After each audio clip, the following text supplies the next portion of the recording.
The other huge story of the week, and that is the Hillary Clinton email saga. What's going on here? Well, I guess I think there's no voter who was on the fence about Hillary Clinton, and there, in fact, may be no voter who's on the fence about Hillary Clinton. But if there were one, I don't think the idea that she had her own server and her private email address as Secretary of State would sway anybody.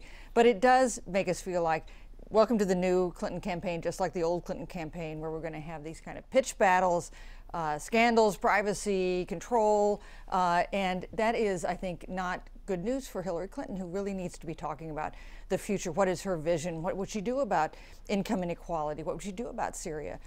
So I think it's probably kind of disheartening for those of us who are going to spend the next 2 years of our lives covering this campaign. You know, her husband famously says that's what campaigns are about. The campaigns are about the future and not the past. For a 67-year-old woman who has had the history she's had, and she has had an incredible history in American politics, for her to be demonstrating all of the kinds of traits that people associate with the worst aspects of the Clintons. There are many great aspects about the Clintons that people in America love, but there's other aspects about them people are uneasy with, and in particular, the notion that they play by their own rules. And that came through seeing that spectacle, seeing that press conference. All of that just revives memories that make, for people who have some unease about the Clintons, it revives all those memories, and it certainly makes her look, as Susan said, not like a candidate of the future, not like an avatar of the future, but like some kind of a relic from the 90s. Right. But what was the purpose here, Dana? Was she just trying to make sure there's no paper trail here of her actions? Well, maybe it was a convenience, as she said 10 or 15 times during that press conference.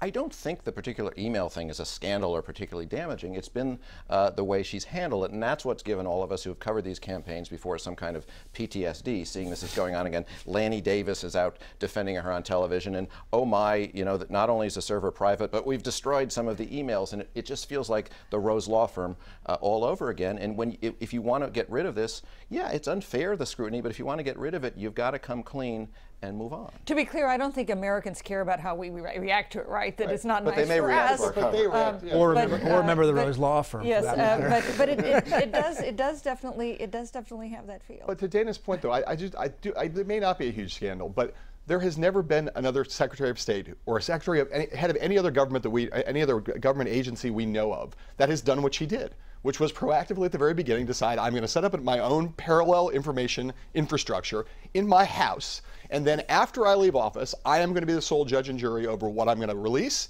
and then I'm going to destroy everything else. I'm sorry, from the perspective of history, that just looks weird. It does not smell right, and it is unusual, to say the least. And as President Obama said last night at the Gridiron Dinner, I didn't even know you could have your own server.